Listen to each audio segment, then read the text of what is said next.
Hello hi guys, हे बघा, हे कोणतं फॅब्रिक आहे? एल्वेट. त्याला डायमंड वर्क पण बघा किती आहेत. आणि त्याचे आपल्याला कप्स टाकायचे, क्लायंटचे हे की कप्स टाकून द्या म्हणून. आणि त्याला समोरचा गळा हे बघा असा आहे. आणि हा समोर घ्यायला सांगितलं आणि बॅकला गोल राऊंड शेपमध्ये घ्यायला सांगितलंय. तर हे बघा, आता त्याची मार्जिन मी तुम्हाला सांगते. सर्वप्रथम 40ची घडी 2+ आपण कशासाठी? मार्जिनसाठी घेतलेले.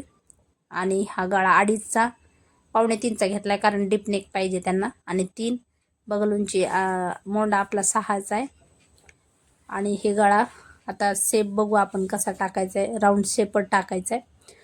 आणि त्याच्यानंतर 4.5 आपल्याला काय करणार की दोन्ही मागचे पुढचे सेम मी पार्ट काढणार आहे. 4.5 आणि ते 1.25 इंचावर मी खून करून घेतली. त्याच्यानंतर गोल राऊंडचा शेप. आता चला आपण समोरचा पण त्याच्यातच मी कट करून घेतलाय. फक्त काय टाकलेले हे बघा, हे टक्स हे 4.5, तिथून वरती 5.5 आणि 1.25 इंचावर हा टक्स पॉईंट मी देऊन घेतलेला आहे. त्याच्यानंतर 2+ मार्जिन आणि 2+ हा बघा, हे खाली आपण ते टक्समध्ये जाणार आहेत 2 इंचाचं. आणि 2 इंच आपण मार्जिनसाठी ठेवणार आहोत. हे बघा, हे टक्स बघू शकताय. वरती 5.5 आणि साईडकडून 1.25 म्हणजे 2.5 इंचाचा मी टक्स घेणार आहे. एकदम सोप्या पद्धतीने माझी पद्धत आहे ही. आणि 1 टक्स आहे, कारण प्रिन्स कटमध्ये आपल्याला हे पूर्ण निघून जाईल डिझाईन, म्हणून 1 टक्स आणि कप्स टाकायचे.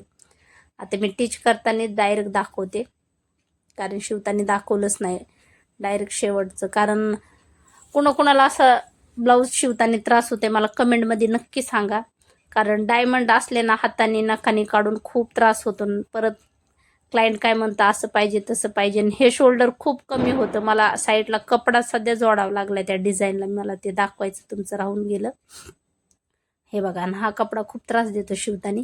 हे साईडचं जे शोल्डर आहे का, मी तिकडं साईडला अशा पट्ट्या लावल्यात. मलाच असा त्रास होतो का तुम्हाला पण होतो? कमेंटमध्ये नक्की सांगा. कारण हे असे कपडे शिवताना खूपच परेशानी व्हावं लागते. आणि त्याची भाईचं पण मेजरमेंट खूप कमी होतं. मला साईडनी कपडे जॉईंट करावं लागलेत बघा प्रत्येक साईडला.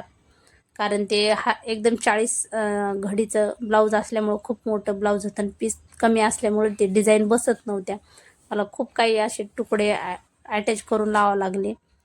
आणि त्याच्यात आता क्लायंट बघू काय म्हणतं, तर किती आपल्याला पे करतं, काय करतं.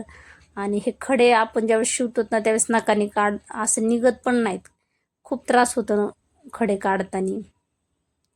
मला तर ह्याचा एक खडा पण असा खूप लागला शिवताना. हे बघा, हे खडे हातांचे. बघा कसं वाटते फायनल ब्लाऊज. आणि मला कमेंटमध्ये नक्की सांगा.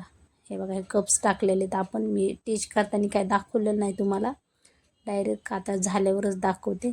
आणि ह्याच्यानंतर परत ह्याला लेस वगैरे पण नॉट बाकीत आपल्याला लावायचे, ते पण लावून घेते. लेस अगोदरच लावायला पाहिजे होते, पण आधी मला वाटलं छान वाटेल, पण नाही ते चांगलं वाटत, म्हणून लेस लावते मी डबल. त्याला तुम्हाला फायनल लुक दाखवते. हे चला बघा, लेस लावल्यानंतर हे बघा असं दिसतं हे ब्लाऊज. ते दिसायला तर खूप छान दिसायले. हे बघा, लेस नॉड लावले. आणि आजकाल खूप अशा डिझाईन येतात ना की खूप त्रास होतो शिवायला. एकदम छोट्या डिझाईन देतात, अर्धवट देतात. त्याला जॉईंट करू करू माणूस नाही का असं पूर्ण 2 ब्लाऊजचा वेळ त्याच्यात निघून जातो.